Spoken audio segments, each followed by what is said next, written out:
Well, hello, everybody. And again, welcome to the Mariners Museum programs. I am Dan Wood. It says so on the bottom of the screen. And today we're going to be talking about the Exxon Valdez versus Bly Reef.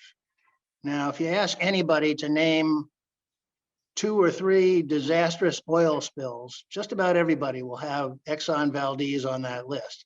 As a matter of fact, most people would probably have trouble naming more than 2 or 3. So we're going to talk about what it is that made the Exxon Valdez such a memorable, I guess, event. Let's talk first about the playing field, if you will. We see here the state of Alaska, and you see the Trans-Alaska, wow, pipeline system from Prudhoe Bay on the Arctic Ocean down to the Port of Valdez on the Gulf of Alaska. And this is about 800 miles long, 48-inch pipe, carries about 500,000 gallons of oil a day. So we're going to be looking down at the bottom end of that at Valdez and what happened there once upon a time. All right, Good Friday of 1989. Well, it wasn't so good in Alaska. It seems like they had several Good Fridays that weren't too good.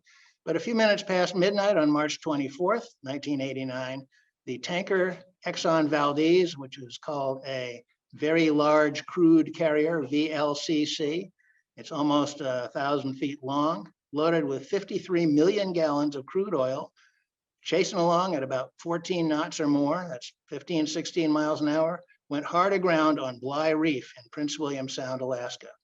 Exxon officials ultimately reported about 11 million gallons of oil were spilled.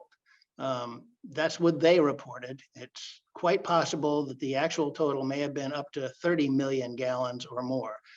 In any case, the environmental impact was catastrophic. So, what puts the Exxon Valdez among the greatest iconic maritime disasters of all time? After all, nobody died. There's no nefarious enemy like with the Lusitania, no catchy folk songs like with the Edmund Fitzgerald, but of course there were icebergs, kind of like the Titanic, and there were certainly real fatalities. Over 250,000 non-human deaths, somewhere between 250,000 and 400,000 seabirds. We see a couple of them in the picture here. 2,800 otters, 300 harbor seals, 247 bald eagles, 22 killer whales, 1 California gray whale, and a huge but uncountable number of salmon, herring, and shellfish over a vast area. So environmentally, this was indeed significant. The long-term effects of this disaster, it resulted in changes to regional, that is in the state, national, and international maritime laws, policies, and practices similar to what resulted from the Titanic disaster. There are also environmental impacts that continue today, economic impacts on the fishing industry, the tourist industry, political impacts on the rights of the native people in Alaska and various other issues that continue today. And in point of fact, many of what we see as the facts in this case are still controversial 30 years later. Well, let's look at the roots of this. In 1968, ARCO, Atlantic Richfield, discovered oil on the North Slope of Alaska. Actually, it had been discovered about 2000 BC by Native Americans who used the tar seeps to provide waterproofing for their watercraft and other things. It was then rediscovered in 1836 by one of the first European explorers to get to the North Slope of Alaska. And in 1917, an Army engineer reported that there was a large reserve of oil in that area. But anyway, ARCO somehow discovered all this in 1968. Ultimately, this is hugely productive. It was originally predicted to contain about 10 billion barrels of oil. Since that time, more than 15 billion have been extracted, and it's still coming. But in the course of getting to this oil, lots of logistical and environmental challenges. The long-term, whoops, I just went the wrong direction. Okay, let's do this. So how are we going to get that oil from the North Slope of Alaska to where we can use it? Well, Boeing proposed a gigantic airborne tanker with 12 B-747 engines, twice the wingspan of any aircraft that's ever been built. This could handle about 8,000 barrels of oil. That's a fair amount. That's about, let's see, 8 times 42, that's about 35,000 gallons. Um, Meanwhile, General Dynamics suggested we could have a fleet of submarine supertankers that could come in under the ice. But ultimately, the first method to be tested in 1969, Humble Oil deployed the SS Manhattan through the Northwest Passage. Manhattan was at the time the largest ship, United States flag ship. It is or was the largest ice-breaking ship ever built. And they sent this through the Northwest Passage, that is from the Atlantic Ocean across the top of Canada to the North Slope of Alaska. And when they got there, they picked up 1 barrel of oil to prove that it could be done. On the way back, they had severe problems with ice. There were several holes in the hull. They had to be escorted to the Atlantic by a Canadian icebreaker. So that method proved to have some significant issues. Meanwhile, a number of oil companies jointly formed the Alyeska Pipeline Service Company to build the Trans-Alaska Pipeline. Initially, they were kind of stonewalled by environmental concerns and Native American objectives. They actually bought about 800 miles of 48-inch pipe from Japan and a number of pumps and had that sitting around for 5 years until October 17th, 1973, the Arab oil boycott. I think that was the Yom Kippur War, one of those wars between Israel and her neighbors. But in any case, that prompted fast action. And on November 8th, 1973, the Transatlantic Pipeline Authorization Act pushed aside, overruled, overran, bulldozed all of the objections, and authorized the pipeline to be built. That was in 1973, and less than 4 years later, oil was flowing from the North Slope to Valdez, Alaska. You see here a picture of the pipe. It's actually all above ground because of the problems with permafrost and shifting ground. It's not actually attached, it's just kind of cradled. And it's built so that in the extreme 150-degree temperature swings that happen in that area, it can actually expand and contract. So ultimately, it's 8 miles longer than it needs to be to allow for that. But there's the pipeline. So why the Port of Valdez? Well, we see here the Gulf of Alaska. You can see in the lower right where that is exactly. And in the upper center, you see Anchorage, capital of Alaska. Would seem like a nice logical place, but you have from Anchorage to the ocean about 250, 300 miles. From Valdez to the ocean, it's 1/6 of that distance. In both Cook Inlet going to Anchorage and Prince William Sound, there are concerns with icebergs from glaciers in the area, but at least in Prince William Sound, the distance is approximately 1/5, so that reduces that significantly and gets the ship to sea faster. Well, Good Friday again. Yeah, good grief. March 25th, 1964, after these plans were made but not completed, the town was destroyed by a 9.2 Richter scale earthquake and subsequent tsunamis. There were 31 deaths, mostly children. Ultimately, the town was actually relocated 4 miles up Valdez Bay to a more stable location. Disaster, is that where we want to have an oil terminal? Well, in fairness, the devastation in Anchorage was probably even worse. So if you got to go somewhere, we're still here in Valdez. By the way, why is this place called Valdez and not Valdez? Well, that's because the place was originally discovered in the 1700s by a Spanish explorer named Valdez, I'm sorry. And in, let's see, 1898, Gold Rush, a town was established there. In 1898, if you'll remember, there was a little war going on between the United States and Spain. Remember the Maine, and the people there didn't really like the Spanish sounding name of Valdez, so they named it Valdez, and it has been that ever since.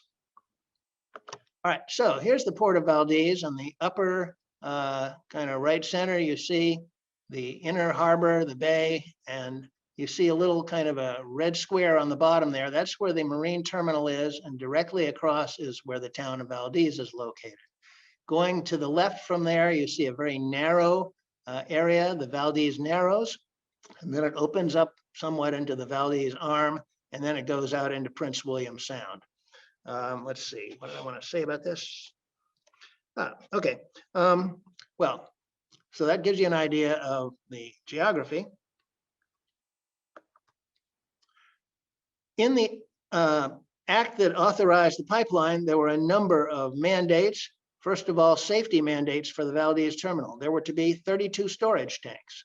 In fact, only 18 were ever built. Why does that matter? Well, if you happen to have oil flowing in the pipeline and you don't have a ship to pump it into, you've got to have some place to store it.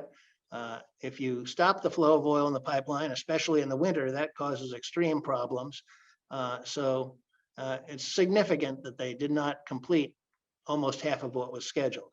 Incinerators to burn off sludge. Sludge from when the ships come in, they have water in their oil tanks as ballast. It had to be pumped off into tanks on shore, and the oil had to be removed from that, and that had to be disposed of. Also disposing of toxic vapors. Well, all these systems were leaky and in fact had about a 20% failure rate, not boding real well. A whole bunch of monitoring systems, some of which were never built, some of which were inadequate, some failed and were not repaired. And there's even evidence that some of the test results early on were doctored by the Valdez officials. Again, not boding real well. But we do have an oil spill contingency plan, by golly. In the pipeline's 1971 testimony, the president of the pipeline company says the best equipment, materials, and expertise which will be made available as part of the oil spill contingency plan will make operations in the Port of Valdez and Prince William Sound the safest in the world. By golly. The plan parameters said that they needed to be able to contain and recover at least 50% of a 200,000 barrel oil spill, which they calculated the likelihood of happening once every 241 years. A few problems with that. 200,000 barrels is less than what was actually spilled by the Exxon Valdez significantly, and about 1/6 of what could have been spilled if it had lost all its cargo. Contain and recover at least 50% of a 200,000 gallon spill or barrel spill. That's rosy and optimistic if you were doing it in a lake with no problems at all.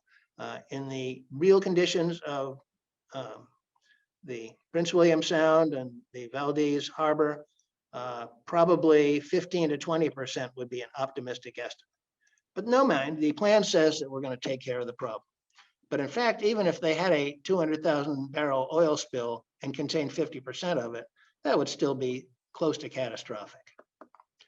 There were a bunch of other safety mandates. A fleet of double-hulled tankers would be built. By 1989, when the Exxon Valdez happened, very few had been built. There'll be a traffic separation scheme. This was in place. There was an inbound lane and an outbound lane in the Port of Valdez, separated by a we don't go there, kind of the center strip of the highway. But of course, it was routinely ignored. Pilotage. There should be a pilot to escort ships in and out of the harbor. There was pilotage. It was not sufficient, and the pilotage didn't extend very far. It just extended through that narrow entrance to the inner harbor, the Valdez Narrows. The tug escort. It was required. A tug only escorted ships through those Valdez Narrows and then went happily back for lunch. The Coast Guard vessel traffic system, unfortunately, had numerous deficiencies. It was undermanned. Its radar was seriously deficient, inadequate. Well, that's kind of says it. Coast Guard monitoring, the undermanned vessel traffic system, largely absent. Coast Guard inspections of ships in the Port of Valdez, largely absent. There was to be an iceberg monitoring system. Oh, that was never installed. So, we have all these related safety systems, most of which are inadequate or don't exist. Well, let's talk about the star of the show. The star of the show today is Exxon Valdez. Here she is as a relatively new ship. You can see that's a pretty big ship. As I said, that's a VLCC, about close to 1,000 feet long. Subsequently, ships 1.5 times longer were built. I'll mention them a little bit later, but let's move right on. Meet the ship. She was built in San Diego, launched in 1986, 3 years before the oil spill, designated as a VLCC, had a single hull. That is to say, the outer hull of the ship was also the skin of the tanks that contained the oil. You punch a hole in the outside of the ship, the oil comes out.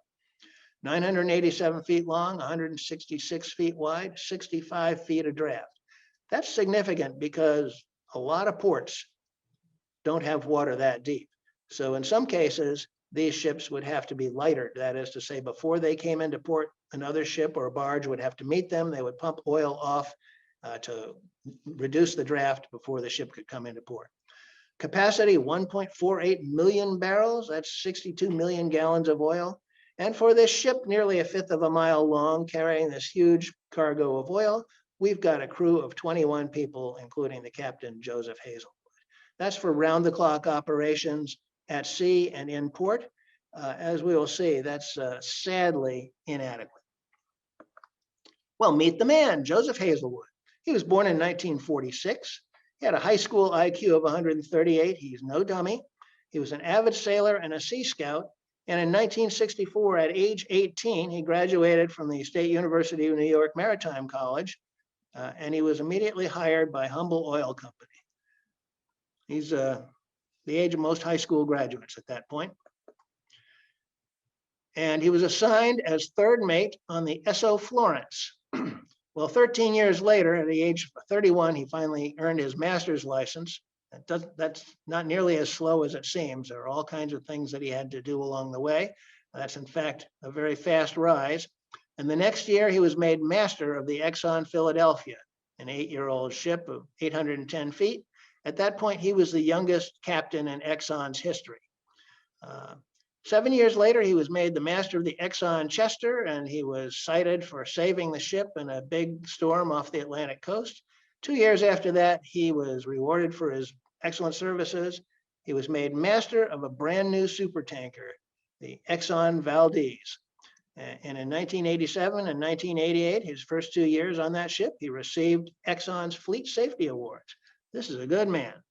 And, during that time, he had 3 license suspensions, his driver's license for DUI.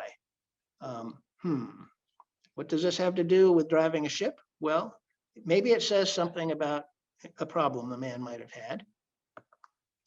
Now let's get back to our story. At 10:48 p.m., March 22nd, 1989, the Exxon Valdez arrives in the Port of Valdez after a difficult, stormy passage through the Gulf of Alaska. Early morning of March 23rd, the crew began the job of offloading the ballast, that is to say, the waters in the tank. Remember that sludge that had to be gotten rid of, and then loading the cargo. By that evening, 7:24, the loading was complete. At this point, the crew is exhausted.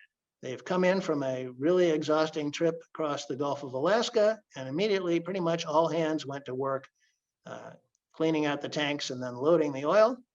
At 7:48, the third mate completed a satisfactory test of all electronic systems. At 8:30, the pilot was aboard to escort them through the Valdez Narrows. And at 9:12, they were underway. At this point, Captain Hazelwood was on the bridge in charge, and chief mate, his number 2 man, Harvey Kunkel, had the con. That is to say, he was the guy steering the ship.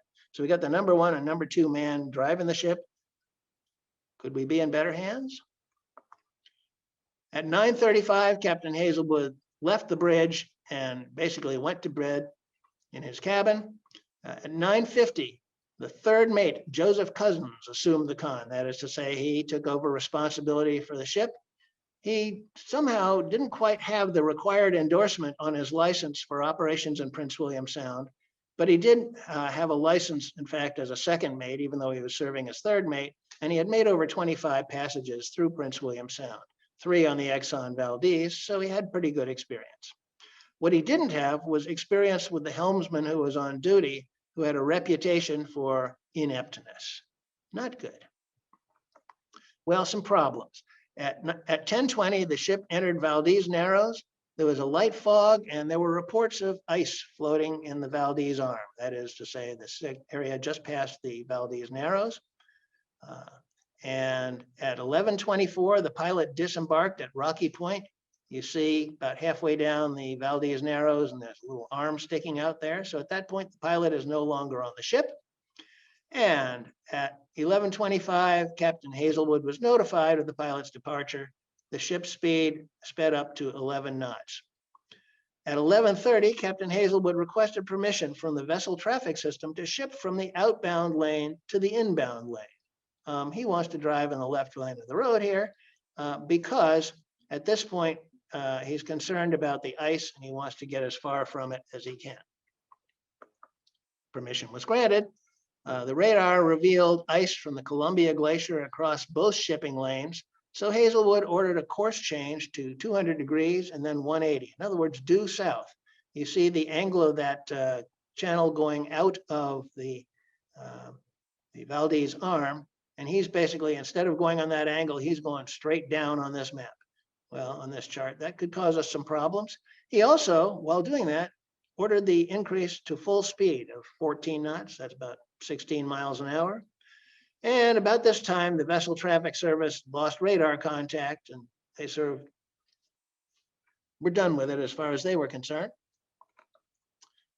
Oh, okay. At 11:55, able-bodied seaman Maureen Jones, who was the lookout, reported the flashing red light for Bly Reef on the starboard bow.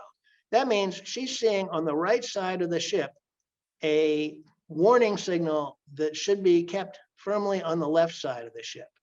Not good. You see that red line that shows their track? We're going out of the channel and heading straight toward Bly Reef in a way that is not good. Somewhere around midnight, third mate Cousins observes that the rudder was only at 7 degrees right versus 10 degrees right as he had last ordered. He ordered an immediate change to 20 degrees and realized he needed to take better action. He ordered the helmsman to put the rudder at hard right. In other words, steer as hard to the right as you can. By then, it's too late. At 12:05, the ship log reveals that she was hard aground on Bly Reef and leaks were observed. 20 minutes later, Hazelwood notified the Vessel Traffic Service of the grounding. He said, evidently we're losing some oil. In fact, crew members at that point were observing 40-foot geysers of oil coming up along the side of the ship. So evidently, indeed, we were losing some oil. Between 12:40 and 1:20, Hazelwood gave a series of commands driving the ship even more firmly aground on Bly Reef. Now, people have pointed to that saying this man was drunk and he was an idiot. But in fact, that was probably the safest and best course of action to keep it from shifting, tearing the hull more, and to provide a firm point from which cleanup and salvage operations could be conducted.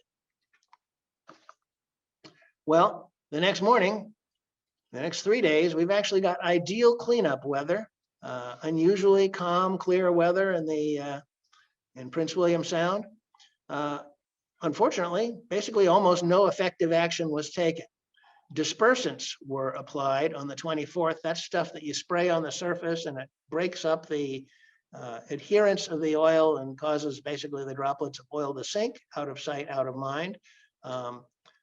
And booms and skimmers, were deployed the next day. We see in this picture amidst a large patch of oil, a craft that's pulling a long floating boom and another craft attached to that. This basically corrals the oil and then it can be cleaned up from the water using what's called a skimmer system on one or both of these boats. Unfortunately, these booms are somewhat effective in absolutely calm conditions, but they rapidly lose effectiveness as the conditions become worse. Well, Exxon, meanwhile, made prompt arrangements to offload the remaining oil. They chartered a number of ships to serve as lighters, and beginning the day after the ship was grounded, and for the next about 2 weeks, they had ships alongside pumping off as much oil from the Exxon Valdez as they could. Here you can see a lighter, a smaller tanker next to the Exxon Valdez taking oil off. Unfortunately, on the 27th, typical stormy weather returned, and it returned to stay. And over the next 2 months, the oil just spread with very little to stop it. We see here in this graphic, upper right, in where it first was, we see that first red line, how far it had spread by 4 days. And down on the bottom, we've got 470 miles away from the spill site. In less than 2 months, that oil has spread. it's a little hard to grasp the scope of this, but ultimately 1,500 miles of shoreline in an 11,000 square mile area were contaminated by the oil. For comparison, we've got Cape Hatteras to Cape Cod here. That black represents the oil spill from the Exxon Valdez. If that had happened on the Atlantic coast here, with the right wind conditions and so forth, basically Long Island Sound, Delaware Bay, Chesapeake Bay, and the sounds of North Carolina would have all been totally and disastrously covered in oil. That is a huge oil spill. Thousands of animals were saturated in oil. We see here an otter and what's probably a duck, another otter and a seabird of some sort. Animal rescue resources from all over the United States and Canada were rushed to the scene. But in fact, the nearest substantial animal rehab facility was the aquarium in San Diego. So there really wasn't what they needed immediately at hand. Here we see on the upper left, the lightering operations, but we also see lots of oil still in the water and pouring into the water. On the bottom left, a dead whale, and on the right side, just rocks, completely black, covered with this heavy, heavy crude oil. Well, long-term cleanup and recovery, over 11,000 workers were employed, mostly by Exxon. But in spite of that, only about 10% of the oil was ever completely cleaned up. Efforts included everything from high pressure hot water spraying to hand scrubbing the rocks. They used every method known, and none of them was particularly wonderful. You see the guy spraying the beach on the left, and what happens to the oil when they wash it off the rocks? Well, guess what? It goes into the water. There were infrastructure challenges. In this part of Alaska, very small towns. It was something like, I forget the distance, 300 road miles to Anchorage on a scary 2-lane highway. Inadequate highways, very small airports. We see the Valdez airport at the top. Minimal transient housing. If you've got 11,000 people doing cleanup and you got one motel in town, that causes some problems. In fact, everybody who had a building or a house in Valdez or in the area was busy renting their extra bedrooms, their living room couches, their garage floor space to these transient workers. And most significantly, the lack of almost everything essential for cleanup. Remember that wonderful contingency plan that was provided at the beginning? Basically, the resources to support that plan were non-existent. They all had to be brought in from outside, through the Port of Valdez, through the airport, over those inadequate highways. It took a long time to get what they needed, and some of it had to be brought from many thousands of miles away. Some of these problems were solved in kind of ingenious ways. Eventually, they brought in barges with housing for the cleanup crews, kind of like the Navy uses in the Hampton Roads area when a ship goes into the shipyard. We see here various kinds of craft, basically anything that floated in the area. The fishing boats couldn't fish, and so they were anxious, and I won't say happy, but they were entirely willing to make their boats available for a charter to Exxon. We see a otter cheerleading down on the lower left, and some more completely oily rocks, and you can't really tell it, but the surface of that water is just probably a half-inch thick layer of black oil. Beach cleanup, well, improvised. We've got these barges which are filled with equipment which could generate hot water, pump the hot water onto the beach.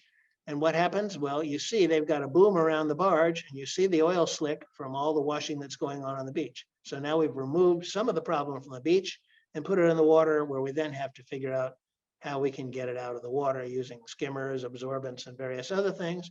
In fact, even on this very calm day, you can see leakage in the bottom, oil slicks extending past the boom. Very difficult problem. Threats to the commercial fisheries, well, the herring fishery, the salmon fishery, crab fisheries were all basically closed down initially, and in some cases for many years. And this was the primary livelihood of the vast majority of people in that part of the world. Although there were certainly people working for the oil companies, they were dwarfed by the number of people doing other things. Here's a picture. The top is a herring hatchling. That's what it's supposed to look like. The bottom is what they were looking like coming out of the oil spill. Not good, not healthy, not survivable. And the orcas, those beautiful killer whales, well, they were happily swimming through the oil spill. On the top, we see a couple of boats pulling boom, catching some oil. And in the far left, a skimmer boat, hopefully getting some of that oil out of the water. And in the bottom right, we see killer whales happily swimming and frolicking right next to Exxon Valdez.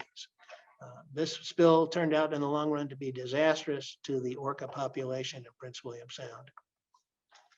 25 years later, we see on this chart, some things recovered fairly quickly. By 7 years after the spill, the bald eagles are coming back. 10 years after the spill, the river otters are coming back. Salmon a few years later. But then in the middle, we see that there were some that were having problems. Clams, mussels, the killer whales. There were two major families, basically pods of killer whales in Prince William Sound. And one of them will probably never recover. The whales will die off without leaving any subsequent generations. On the bottom, species not recovering, the herring, which were a prime support of the fishing, the killer whale, the one pod. So even 25 years later, and we're now at 30 years, there are significant problems with animal species survival. The aftermath of all this was endless and diverse lawsuits. Everybody is suing everybody. The state of Alaska is suing Exxon. Exxon is suing various people. The Native Americans are suing Exxon and the state of Alaska and anybody else that happened to walk by. Exxon worked very hard to blame Captain Hazelwood. He was tried by the state of Alaska and acquitted of drunkenness. A number of witnesses said no, he was not in fact drunk at the time of the accident, and of all other felony charges. He was found guilty of negligent discharge of oil, for which he was sentenced to 1,000 hours of community service and fined $50,000. The Coast Guard suspended his master's license for 9 months, but in fact, Captain Hazelwood never again returned to sea. Exxon couldn't pass the buck. They were stuck. They ultimately were sentenced to pay $287 million for actual damages, plus $5 billion in punitive damages. They went to court many times appealing that. After numerous appeals, they ended up paying about a fifth, $905 million in punitive damages, plus $2 billion in actual cleanup costs, and $1 billion to settle various individual lawsuits. So it ended up costing Exxon about $4 billion. Well, as a result of this, let's fix some of the obvious. The pilotage zone was extended past Valdez Narrows and all the way out to where you see the traffic separation system shifts directions with that large circle. The pilots now escort ships out to there. A 2-tug escort is required all the way out there. And in fact, they have subsequently acquired a response vehicle, a large sort of seagoing tug equipped with all kinds of oil spill remediation equipment, which has been substituted for one of those tugs. The vessel traffic system radar and communication systems were substantially beefed up. The staffing was greatly upgraded so that they could more actively and correctly monitor traffic in the area. And an improved response plan was produced with a whole lot more pre-staged equipment. Of course, that pre-staged equipment presumes that there are people available to use it who know how to do so. We haven't quite solved that one yet. Here we see a tanker coming out of Valdez with a 2-tug escort, and in the lower left foreground, that response vehicle. Now, this is not the Exxon Valdez. As a matter of fact, well, I'll get to that in a little bit, but the Exxon Valdez was never able to return to Valdez again. The Oil Pollution Act of 1990, passed in direct response to the Exxon Valdez accident, required over a period of time, the phase-in of double-hulled oil tankers on all U.S. flagged ships, 100% as of 2015. A double hull would not have prevented the Exxon Valdez spill, but it would have reduced it substantially. The International Maritime Organization extended maritime pollution regulations regarding vessel operations and crew qualifications in terms of work hours and numbers. Double hulls are now required for tankers almost everywhere in the world. And perhaps the biggest thing was the public involvement in environmental issues. This was huge in the news. It got the environmentalists very actively involved around the world in paying attention to the operations involved in oil movement. Double hull tankers, you see here, two pieces. There would have been probably 15 or 20 of these end to end, but in this slice of the tanker, you can see in the center are the oil tanks, and up this edge on the left center and across the bottom, and then up the other side, you see watertight compartments, which were not ever used for oil. So if a hole got punched in the hull, those compartments might have contained ballast water. And if you punch a hole in the hull and water gets into the water, that's not a problem. So that gives you an idea of what a double hull tanker is. Certainly a substantial improvement.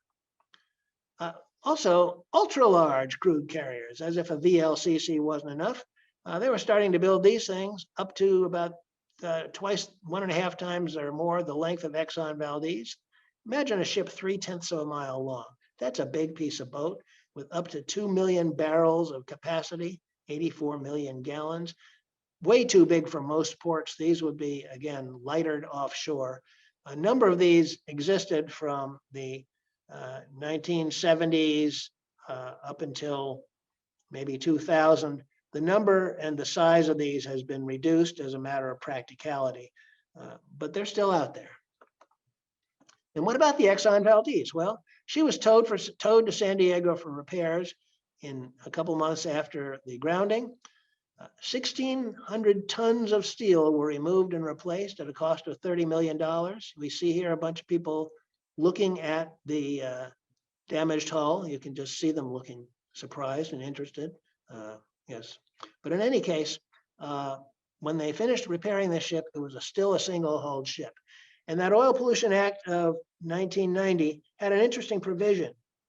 While it was a US law, it specifically specified that any ship that was ever found guilty of spilling oil in US waters would not be allowed to carry oil in Alaskan waters. Exxon protested and said, oh, well, that's clearly aimed at Exxon Valdez and it's unfair. But in point of fact, since then, close to 20 tankers have been outlawed from Alaskan waters based on their spill records. Well, the name was changed several times. It became the Exxon Mediterranean, the Sea River Mediterranean, the SR Mediterranean, and simply the Mediterranean. Finally, in 2005, she was sold to Bloom Shipping Company in Hong Kong, renamed the Dongfang Ocean, and converted to an ore carrier. No more oil. Well, that lasted for a little while. In 2012, she was renamed the Oriental Nicety. What a lovely name. She was sold for scrap, taken to India, where she was beached and taken apart, basically manually, as is the custom in that part of the world. So 2012, we no longer have the Exxon Valdez, but she lives on in popular culture. On the bottom or the left side here, you see a Greenpeace ad that says it wasn't his driving, that's Captain Hazelwood, that caused the Alaskan oil spill. It was yours. In other words, we consume too much oil. But the fact that they could say that everybody recognized Captain Hazelwood. If you happen to have seen the movie Waterworld with Kevin Costner, you see on the top the tanker, which was the headquarters for the evil bad guy, and it's the Exxon Valdez. And in the captain's cabin where the bad guy hangs out, he's got prominently posted Captain Hazelwood's portrait on the wall. What else do we have? Well, a made-for-TV movie starring Christopher Lloyd as the Exxon's president, a $2 billion cookbook. It does not tell us how to cook oil-soaked fish, but it's made up of recipes that were kind of created on the spot by the oil spill cleanup workers. A 2-act play, Tanker on the Rocks, or the Great Alaskan Bad Friday. Remember, these are Good Friday is not so good in Alaska. Fish Spill of '89. Numerous books for adults and children about the spill itself and related environmental issues. There's even a board game, On the Rocks, the Great Alaska Oil Spill. It was created by a bartender in Valdez who saw an opportunity. And the plot basically is who can be the first to clean up 200 miles of oily shoreline with a limited budget and resources. And of course, we got some memes. Here's the Exxon Valdez. And today, about 31, 32 years later, Prince William Sound and Valdez Harbor are very, very lovely. They look as if nothing had ever happened. But just below the surface, this is a hole that was dug 3 years ago on an island in Prince William Sound full of oil. The oil is still there. As long as nobody disturbs it, it pretty much stays out of the environment. But who knows what may happen in the long run and what the effect of it may actually still be as water is running through those oily rocks. Well, how does the Exxon Valdez stand in terms of things? Here's a map of the 20 worst oil tanker spills in history. And we see up in the far upper left, the Exxon Valdez. And you notice that that's a fairly small little circle compared to all these others. In fact, it's not in the top 20, but the people that made this map and a number of others felt obligated to put it there because everybody who sees this says, yeah, but what about Exxon Valdez? In fact, it's the 38th worst oil spill from a tanker.